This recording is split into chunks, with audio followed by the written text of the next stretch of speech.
this is the morning. I'm just recording this on my iPhone just so I've got something recorded really for you, but I'll just show you around camp.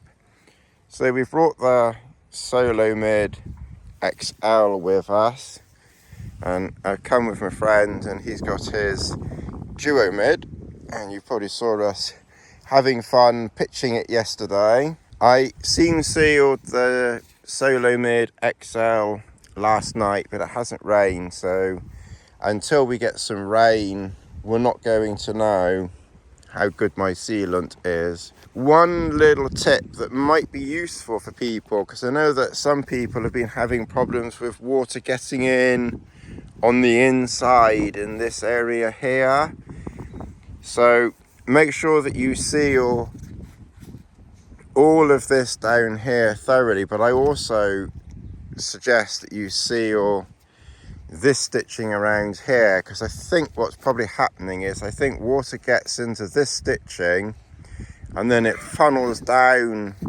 this inside there and then into the shelter there and then drips down there. So I don't think it's leaking from here, I think it's getting in this stitching here. So I had the same problem with my Duomid XL until I sealed this, so that's why I've just sealed this straight away. You may even want to put some sealant around the stitching on the name, because if that gets underneath it could kind of in theory get into stitching under here, and I haven't done that, but it's just something just to bear in mind.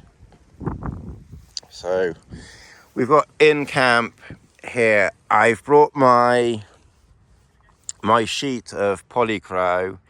I think I am going to get another sheet and cut it. I think I cut this to about 2 meters, and as you can see it's almost literally the same length. Well, it's marginally longer, but only just than my mat, than the bed. So I think I'm going to cut another piece to about 2 meters 20. So I've just got a little bit more front and back, and I might cut it to about 1 meter wide rather than 80 centimeters, which this is, because there's not very much overlap on each side. So I put my waterproof coat down over there, so and my wind shirt and a couple of other bits, my trousers. So Lizzie had something to sit on, over there. And then this is my sort of first aid repair kit. So you see in the video on that, I brought with me the X-Boil. I just thought, well, I haven't used that for a little while, so I thought I'd bring the X-Boil. And these are the Trailfly G270 walking shoes. So it was quite wet yesterday, so they got quite damp, so I just put them out in the sun. Another thing that I'm just trying, as you can see here, I've put the GoPro on that funny little gizmo thing there, which attaches to the top of a pacer pole. I've had that for donkey's years and I've never actually used it. But I thought, well, maybe a bit of a weight-saving thing would be to put a little peg in the ground and then put my tip of my pole on the peg and then use that as a mini tripod. I mean, it's not perfect, but it certainly will be adequate. If you want to go as light as possible and save, a bit of weight on this and that, then that's certainly... and you don't need the customization, as it were, of a tripod, then that is certainly, quite a handy. I've never seen anyone do that, but that, I think, is quite a nifty little tripod. And obviously I've got the PhD M degree sleeping bag. I bought my old Thermarest just because I've got the old ones as well as the new ones, so I may as well use the old ones as well. And this one it's that wider shape at the base, which is quite nice sometimes when weight's not too important. I had a an expedition meal last night. I just thought I'd try another one of those. I have to admit, they really are very, very nice. I mean, my food is good, but that expedition meal, I have to say, they've obviously got the idea as to how to get it done very, very well. So that one was the chicken korma. I think that was chicken korma. Yeah, chicken korma with rice. And that was very nice. So I had that last night. All right, well, this is probably going to be the world's shortest Hobbs video camp here. So we've got Lassie, Lizzie set up, ready to, we're packing up slowly.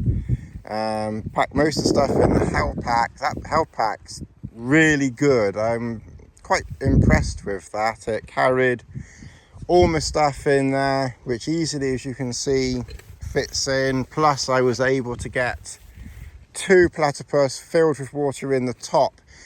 To be honest, it was a bit ungainly. It did kind of, you know, it wasn't, because it's a loose top, the water was loose in the top, but it carried fine, even if it looked odd.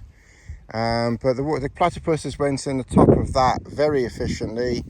We were in waterproofs half of yesterday and then half not, because it was so mild. Even if it was raining, we just kind of just put up with getting wet and then just dried out naturally a bit.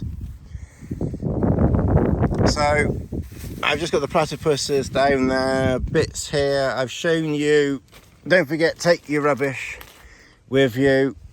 I've shown you my GoPro thing there. So that worked, you know, really well. I shall use that and save the weight. What I've done, I've put my socks up here just to help dry them out a bit, because most of the rest of the walk now to the car should be dry.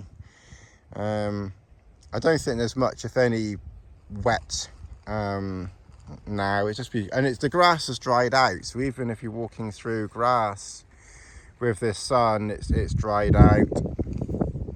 I use this connecting piece of pole here, and then obviously took the handles off, connecting piece in the middle, and then I erected the shelter with that. So then I'm just bringing that small piece there rather than the full length pole, which is fine. I like that in the winter particularly, or if the weather's like going to be really poor or very, very unpredictable. But this is a lighter alternative again for outside of winter. I'll show you around camp. I haven't got shoes or socks on, so I'm just trying to be very careful where I fit. So like I said, Chris is just packing up over there, and I've got the jet boil, you know, with water on the boil, so I can have another tea, and then we're gonna head off. So umbrella blockages that we haven't really filmed very much. It's just been a get into camp, let's have some camp and head out, and we will film again something very soon. Thanks very much for watching, everybody. I'd also just put a little bit, not on the outside, but I'd put some on the inside here and here, which I've done at home. I'm kind of thinking that when it's up like that, if rain runs, you know, if any rain comes down here, then it might try and get into the stitching down under there. And then if it gets under there, then it might drip down. So, you know, I do under there, not all the way up here. I don't think you need to do all the way up there. I hope not. But I've just done this little bit, you know, this little bit around here. And we'll see whether that helps too.